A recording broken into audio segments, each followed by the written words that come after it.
Après avoir examiné chaque jour ces derniers temps les derniers soubresauts du feuilleton de la vie à gauche, un petit tour ce soir du côté des Républicains et du Front National. Merci David Rachlin de nous avoir rejoints. Bonsoir. Vous êtes sénateur maire Front National de Fréjus dans le Var et vous êtes directeur de la campagne de Marine Le Pen. Bonsoir Geoffroy Didier, vice-président Les Républicains de la région Île-de-France. Maurice Safran, éditorialiste à Challenge. Jeanne Rosenchère, directrice déléguée de la rédaction de l'Express. Avec vous, on va écouter d'abord Bernard Cazeneuve, parce que Bernard Cazeneuve, le nouveau Premier ministre, fait sa déclaration de politique générale. On l'a entendu tout à l'heure, rassemblement, unité, respect, mais aussi, et notamment sur la situation à Alep, une offensive très claire. Ces atrocités qui peuvent être constitutives de crimes de guerre, voire de crimes contre l'humanité, sont accomplies avec un cynisme et avec une cruauté inouïe. Jamais nous n'accepterons, au nom d'un prétendu réalisme, de nous allier aujourd'hui avec les responsables du martyre d'Alep. Et au nom du gouvernement de la France, et j'en suis sûr, en votre nom à tous, je dénonce l'horreur de ces massacres et j'affirme que ceux qui les ont perpétrés auront à en rendre compte devant la communauté internationale. Voilà, ça c'est clair, c'est une façon de dire à François Fillon, à Marine Le Pen, qui se déclarent pour des relations meilleures, pour le moins, avec Vladimir Poutine, que du côté du gouvernement, ce n'est pas le choix qui est fait. David Rachlin. Ouais, évidemment qu'il faut dénoncer les horreurs de la guerre, c'est évident. Manifestement, nous y avons en partie contribué, du reste en alimentant, y compris en armes d'ailleurs, sur le terrain, un certain nombre de gens, et en particulier des rebelles ou ceux qui sont de fait des djihadistes. Ça, c'est la réalité. Et ce que je constate surtout, et c'est beaucoup plus inquiétant, c'est que le gouvernement français est aujourd'hui très isolé sur la scène politique internationale, et que nous sommes complètement spectateurs, sans pouvoir agir, isolés par rapport aux Russes, isolés par rapport au reste du monde manifestement, et c'est très inquiétant. C'est plutôt une forme de privilège que réclame Bernard Cazeneuve d'être isolé par rapport aux Russes qui bombardent Alep. Oui, enfin, M. Cazeneuve ne donne pas non plus de solution. Je crois que c'est en dialoguant avec les partenaires, et notamment la Russie, que nous pourrons peut-être contribuer à résoudre ce problème. Mais on parle beaucoup d'Alep, et chacun dénonce les horreurs d'Alep, mais on ne parle que très peu de Palmyre, qui vient d'être repris par Daesh. Donc nous avons un ennemi numéro un, qui est Daesh, qui est l'État islamique, qui est celui qui est à l'origine d'attentats en France, sur notre territoire. Est-ce que tout cela signifie qu'il ne faut pas dialoguer avec la Russie? Je pense qu'il faut dialoguer avec tous les partenaires.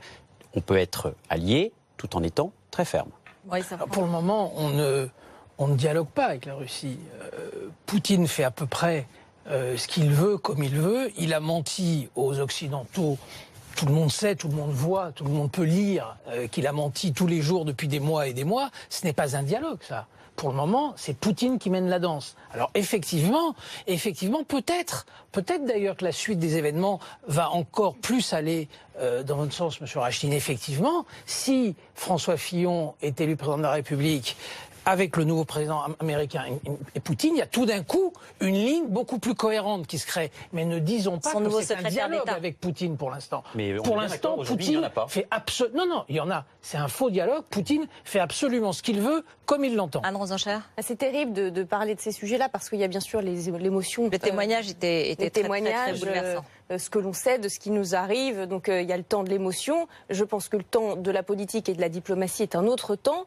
Le problème, c'est que pour l'instant, on ne voit pas très bien quel est le bilan de ce quinquennat en la matière. Au tout début, François Hollande voulait bombarder Bachar el-Assad. Sauf que ce qu'on sait, c'est que bien sûr que c'est un boucher, mais si on l'avait fait à ce moment-là, ça aurait peut-être ouvert un boulevard à une autre horreur, qui est l'horreur du djihadisme. Donc la diplomatie et la géopolitique, c'est quelque chose qui est déconnecté de l'émotion, même si quand on voit ça, on se dit qu'il y a forcément quelque chose qui a raté dans notre géopolitique. Encore une phrase de Bernard Cazeneuve tout à l'heure, et toujours en direction de François Fillon. Et là, c'est sur le programme social, et qui est évidemment au cœur un peu des discussions aujourd'hui. Allons voir du côté de la droite, puisque à l'intérieur même du staff de François Fillon, on entend des sons discordants. Proposer de supprimer des centaines de milliers de postes de fonctionnaires en quelques mois, c'est remettre tout simplement en cause la capacité de l'État à assumer ses missions les plus élémentaires. Comment en effet assurer la sécurité des Français avec moins de policiers et moins de gendarmes? Comment soigner avec moins de personnel hospitalier?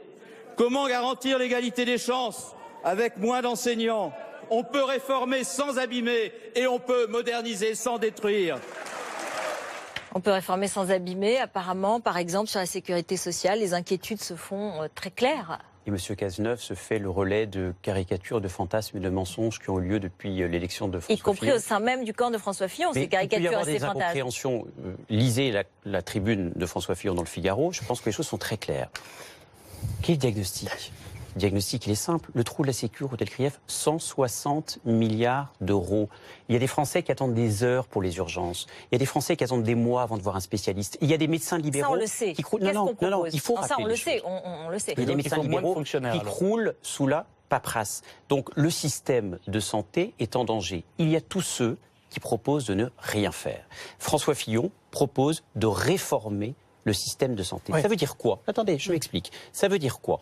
Ça veut dire que les choses sont très claires, il y aura de la solidarité, que les choses soient claires. On ne fait plus la distinction entre petit il n'y aura pas de grand privatisation de la sécurité sociale. Et François Fillon a écrit noir sur blanc et a rappelé le principe d'universalité de l'assurance maladie obligatoire. En revanche, je vous le dis, la santé a un coût et donc il est normal, par exemple, qu'il y ait une agence de contrôle, de régulation, qui puisse contrôler le coût. La santé a un coût. Vous êtes devenu bien solidarité, Didier, oui, mais responsabilité aussi. Et les Français sont tout à fait prêts à entendre ce message. Non, mais juste, Ruth, vous pourrez lire la tribune, en effet, de François Fillon dans le Figaro. Vous ne pourrez plus lire son programme sur la santé parce qu'il a été retiré. Dans la page 11 du PDF consacré à la santé, il était écrit qu'il fallait redéfinir les politiques de l'assurance publique et de l'assurance privée en focalisant l'assurance publique universelle sur les affectations graves ou de longue durée et en laissant le reste à l'assurance privée. Ça, c'est plus écrit. Ça n'est plus écrit puisque ça n'est plus disponible, ça a été retiré. Peut-être heureusement, on va dire, parce que je pense que c'était quand même très problématique dans le programme de François Fillon sur le fond. Mais ça dit tout de l'équation impossible, enfin impossible, c'est exagéré, mais difficile dans laquelle il est. C'est-à-dire qu'à la fois, il a été élu par des gens qui voyaient en Alain Juppé une promesse d'immobilisme, de quelque chose de mou, qui changerait pas. En Nicolas Sarkozy, quelque chose de plus radical, mais qui tenait pas ses promesses. Ils ont fait crédit à François Fillon d'avoir un programme radical qu'il allait tenir. Et aujourd'hui, il doit rassembler quand même plus large que son camp, et donc il devient un peu le capitaine de rétro-pédalo, pour reprendre la formule de Jean-Luc Mélenchon. Il est en première ligne. Il est en première ligne et il est ciblé, notamment par le Front National, sur ces questions sociales. Oui, mais là, il y a deux solutions, en fait. La première, c'est qu'il ait menti à ses électeurs, à ceux qui ont voté pour lui à la primaire, et à ce moment-là, effectivement, c'est une première reculade. Ça montre que ce sera un mandat, s'il était élu, un mandat d'immobilisme le plus total. Et il y a la deuxième solution, qui à mon sens est plus grave, c'est qu'il ait menti à l'intégralité des Français dans le cadre de son projet et qu'il fasse ce qu'il a annoncé dans le projet qu'on ne peut plus lire d'ailleurs manifestement dans le cadre de son programme. Mais il n'y a rien dans la tribune du Figaro. Il ne dit pas qu'il ne déremboursera pas les médicaments. Il ne dit pas que ce sera la fin de remboursement. Il ne dit pas que ce sera la fin de la sécurité sociale et qu'il transférera des pans entiers de la sécurité sociale aux mutuelles et aux privés. Et ça, c'est très inquiétant. L'intégralité d'ailleurs. Franchement, l'intégralité de ses proches, y compris de sa conseillère santé, l'a annoncé et dit de manière extrêmement claire. Alors on peut être partisan de cela, et c'est votre droit, en tout cas c'est le droit de Monsieur Fillon, mais permettez-nous de défendre notre système de sécurité sociale, et avant de demander des sacrifices supplémentaires aux Français, peut-être avons-nous des dépenses à éliminer qui ne sont pas de cette nature. On y reviendra parce que ça c'est un peu la ligne Philippot. Oui, la ligne. Mais une seconde, mais François Fillon, il est en train de découvrir, non, il le savait d'ailleurs, il est en train de découvrir que la campagne pour la primaire, ce n'est pas la campagne pour la présidentielle. Là, tout d'un coup, il est tombé, comme vous et moi, sur le sondage du Figaro de la semaine dernière, où 80% des Français sont hostiles aux mesures qu'il propose en matière de santé et de sécurité sociale. C'est-à-dire que son propre l'électorat de droite, parce qu'il n'est plus aujourd'hui à la tête des 30 ou des 75% qu'il a fait au second tour de la primaire. Aujourd'hui, son problème, c'est de faire 51%. Des Français. Et évidemment, il est en train de découvrir que cette radicalité-là, parce que c'est extrêmement radical, on peut être pour, on peut être contre, mais c'est radical, cette radicalité-là, comme d'habitude, à l'approche de l'élection, les programmes libéraux n'ont jamais fonctionné à la veille d'une élection mais est-ce qu'on peut pas présidentielle. le déplorer parce que parfois il y a on des peut le solutions déplorer, libérales mais qui je peuvent dis pas être le contraire. intéressantes, hein. Je dis pas le contraire. Je dis que le sondage est très clair. 80% des Français sont hostiles à ces mesures. Ce qui intéresse les Français, c'est pas de savoir si d'abord il y a la primaire et ensuite il y a l'élection présidentielle, c'est s'ils seront remboursés ou pas. Si leur système de santé sera protégé ou pas. Si on va protéger moins ou on va protéger mieux. Il y a M. Rachline du Front National qui vous propose le statu quo. C'est-à-dire que le trou de la Sécu restera à au moins 160 milliards d'euros. Les médecins libéraux crouleront encore sous la paperasse. Il faut qu'ils le sachent. Déjà l'aide médicale d'État, par exemple. Je suis totalement favorable et François Fillon y est totalement favorable. Oui, mais il aurait dû le faire quand il était Premier ministre. On peut parler du passé. Ce qui m'intéresse, ce sont les projets d'avenir. Et à mon avis, les téléspectateurs, ils attendent de voir concrètement comment ils vont être protégés durablement.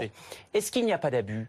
Est-ce qu'il n'y a pas de triche ? Oui ou non ? Bien sûr qu'il y a des abus. Bien sûr qu'il faut simplifier. Bien sûr qu'il faut harmoniser les régimes. Donc, je pense que l'élection présidentielle, c'est un débat structurant où on peut se poser la question du coût de la santé, comment on améliore et comment on protège de manière plus durable. François Fillon est prêt à ce débat. Le Front National n'y est manifestement pas prêt. C'est une vraie différence. Demain, pour pouvoir se soigner, il faudra être soit très riche, soit être clandestin, en fait. C'est ce que vous êtes en train de nous expliquer. Et ça, c'est inquiétant. Mais ça n'est pas le seul sujet. Je voudrais dire un mot. Ça n'est pas le seul sujet. Il y a d'autres sujets sur lesquels le projet de M. Fillon est terriblement inquiétant. Regardez la problématique des heures supplémentaires, ou plutôt de la fin des heures supplémentaires, puisqu'elles n'existeront plus si M. Fillon était aux responsabilités demain. Il y a quelqu'un que vous avez soutenu qui avait fait une bonne mesure, M. Sarkozy, qui avait fait les heures supplémentaires défiscalisées. Voilà maintenant David Rachline qui défend Nicolas Sarkozy. Oui, parce que c'était l'une des mesures qu'il avait prises. Ça doit être à peine stratégique, mais en tout cas, l'une des mesures qu'il avait prises et qui m'apparaît être de bon sens. À gauche aussi, il y en a qui trouvent que c'est une bonne idée. Refiscaliser les heures supplémentaires. Demain, ce sera la fin. Mais de toute façon, on est dans un... Ça, c'est terrible. C'est un coup porté au pouvoir d'achat de nos compatriotes. Qu'est-ce qui compte maintenant? C'est est-ce que les Français vont entendre un certain nombre de mesures, entendre qu'il y a des changements nécessaires et peut-être sortir des schémas de la droite, de la gauche et des chapelles. Mais ils sont prêts au débat. Pourquoi ne pas reconnaître aussi, on ne parle pas du fond de la politique là. Il y a eu chez François Fillon une mauvaise communication sur cette question. Ce qu'il a dit, c'est ce que je dis, là je parle de forme. Les Français n'ont pas entendu. Alors c'est le moins qu'on puisse dire, les Français n'ont pas entendu ce qu'il a voulu exprimer. Ils ont pris peur, ils ont réellement pris peur. Pour ça que quand un sondage... Je leur dis, il n'y aura pas de privatisation de la sécurité sociale. Je crois pas, il y a eu 3 grands débats, le projet était connu. Et le système de santé sera réformé précisément pour que le système soit plus performant et surtout plus protecteur durablement. Voilà sur cette question. David Rachline. Et le Front National, j'ai toujours pas compris les propositions. Alors, David Rachline, justement, de votre côté... Les heures supplémentaires défiscalisées. Non, mais ça, on parlait de la santé. De votre côté, il y a aussi des débats. Parce que là, on voit, il y a des débats en interne chez François Fillon autour de lui, puisque ça fait partie, il y a eu des discussions au groupe parlementaire encore ce matin. Ça, c'est des débats majeurs. Bien sûr. Mais il y en a aussi chez vous. Vous êtes d'accord? On va regarder le tweet de Marion Maréchal Le Pen ce dimanche, où elle nous fait l'honneur d'évoquer BFM TV en disant que Florian Philippot y définit seule la ligne du parti. Donc là, on voit bien, elle n'est ni minoritaire ni isolée. Et quand on définit la ligne, on ne le fait pas tout seul sur BFM TV. Bon, on a quand même le sentiment que, prenant de l'importance et se rapprochant des échéances, les débats aussi émergent au Front National. Mais qu'il y ait des débats, c'est naturel. Il y a des instances prévues pour, d'ailleurs.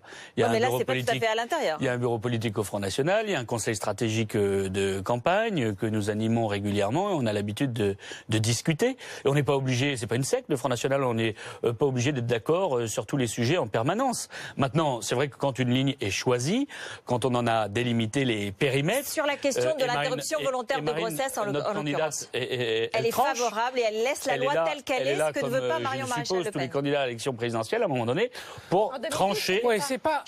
Attendez, je termine juste pour trancher un certain nombre de sujets, et ensuite on est en rang derrière elle pour défendre le projet qui est le sien. Et je crois que c'est tout naturel. Je comprends que David Rachline essaye d'expliquer que tout ça n'est pas important, grave et profond. En vérité, il y a, comme dirait l'autre, deux FN irréconciliables, je ne sais pas, et qui sont. Et je pense que la candidature de François Fillon est en train de mettre du sel dans les plaies.